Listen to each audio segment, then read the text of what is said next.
So this is something that really baffled me when I saw it, because this 27-year-old lady managed to make a viral post, and as you can see, it's got like over 1.5 thousand comments and around 1,000 upvotes. Like, people are genuinely feeding into the lie that she is living, which is that men value her because of her body count. Like, who told her that? Like, what men? Who told you? I have never heard any of my guy friends to value a woman because of how many sexual experiences she had. Usually is the opposite, but like most modern men, like if you happen to live in a city, most modern men are open-minded. Like even right-wingers, like you might find someone that's like more extremist on Twitter, but like most men will usually not ask you about previous relationships. They will just say, okay, well, we're in a relationship now. I don't care what happened previously, but from now on, I expect you to be loyal, and I will be loyal to you. Like, this is how most relationships happen. At least in my country, like, maybe she lives somewhere else where, like, men are happy if a woman has, like, more relationships. But this is absurd. So anyway, she says that she has been with 58 different men, which I know is higher than average, but I wanted to have fun and enjoy new experiences in my life, so I did. But I've settled down now the last year and have been really trying to find someone special to settle down with and start a family.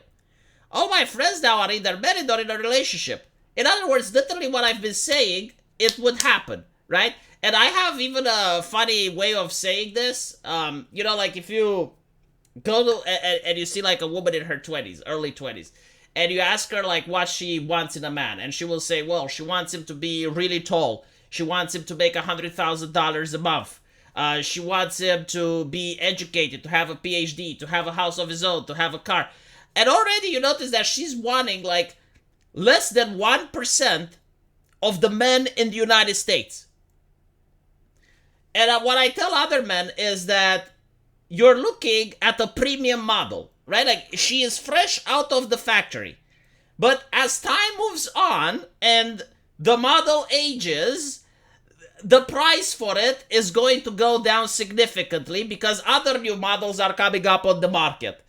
In other words, what is happening here is, like, as you can see, she had very high standards in the beginning. She didn't, like out of 58 men, she couldn't find a single one to have a relationship with. I mean, these are absurd levels of standards. If you were to have one man that was with 58 women and couldn't find a single one to be in a relationship with, like, everyone would say that the man is the problem, or they would call him a womanizer, right? Like even there is this idea that for some reason men don't get shamed if they have a lot of partners. They do get shamed. They're called womanizers, and no woman wants to hang around a man like that. And it's not healthy for men either, because believe it or not, the act of sexual intercourse is not just for procreation, but it's also to create a bond between two people. If you overuse it, then it becomes plain, it becomes mundane. There is no more magic, and as such, it's very difficult for you to connect with another person. So this is what's happening to her, right? Like, she wants now to start a family, but all the men, like, this is the problem, right? Like, when you were younger, you're saying that when you were younger, you had 58 different men, and now that you want to start a family, the men you want to start the family with are being with younger women, with women that just like you were when you were younger. Does that make sense? Right? Like when you were younger, you're basically taking the men from other elderly women. And now you're upset that as you're elderly, younger women are taking the men away from you. This is the cycle that is happening, right? And the problem is that the consequences for one's actions can only be seen years later. And the culture doesn't do a good enough job in order to explain that, okay, look, you can have fun if you want, like when you're young, sure, but you're going to face the consequences for this. It's kind of like if a man was to postpone university studies, and he would party all the time and he would have fun when he is young. And then as he is older, if he wants to do a university, it's going to be a lot more difficult for him now because he doesn't have the same energy. His brain doesn't operate the same as when he was younger. It's a lot slower now. And by the time he finishes university, now he's even older. So like when he wants to get a job, he doesn't have the same energy. He doesn't have the same stamina, right? Like certain things have to be done when you're young. And in this case, in the particular instance of this lady, she was supposed to find a relationship by the time she's 27. Because, as she's pointing out now, all her friends are either married or in a relationship. I mean, who's to blame, right? So, I met a match with a man, or met one in real life, and they always ask me what my body count is. And I told them they always make a disgusted face, or unmatch, or ghost me. It's kind of interesting that she doesn't even want to lie. Like, is she honest to a fault, or is it like her trying to make a political point out of this? Because yes, like 58 people, I will tell you why they ghost you. Like, it's not rocket science. It's not even like the fact that they're necessarily disgusted or anything. They don't trust that you're going to be in a relationship with them. Like, they think that they're going to be the number 59. That's why they're upset. Not necessarily upset. Like, it's time investment, right? Like, if you're 27, I assume that you're dating around your age as well. You're dating men probably they're older or the same, probably 30, 35. At the age of 35, most men definitely want to settle down. So they're not interested in a swing.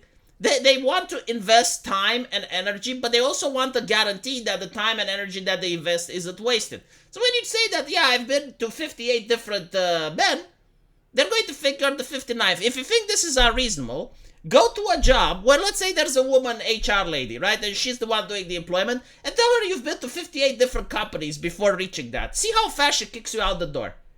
Like, the interview would be over literally the moment you say that. I always like comparing dating with getting a job because it's such a similar interaction. Like, I don't think like there's any better comparison between this. But anyway, right, so she met one guy who I liked so much and I thought he was sweet, and told me he wasn't interested in a woman with such high mileage, and ended up dumping me. I cried my eyes out for days over that. I'm more than just then men I've slept with. I have a decent job, fun hobbies, and interests, and I'm still young, but I guess I'm just a hoe in most men's eyes. Again, it's not necessarily about sexual promiscuity here. It's simply the fact that they do not believe that you are going to commit. If you were hiring a person in your company and they came up to you and they said that they have been to 58 other places and they quit shortly after, would you trust them that your company would be fit for them? And again, I find it very bizarre that she's not lying. I find it just... I genuinely think that this is just her trying to make a political statement about how society is evil because they're judging women for promiscuity and stuff like that.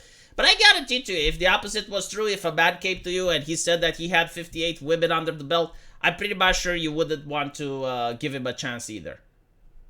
Let me know what you guys think, and as usual, I will see you in the comment section. Take care.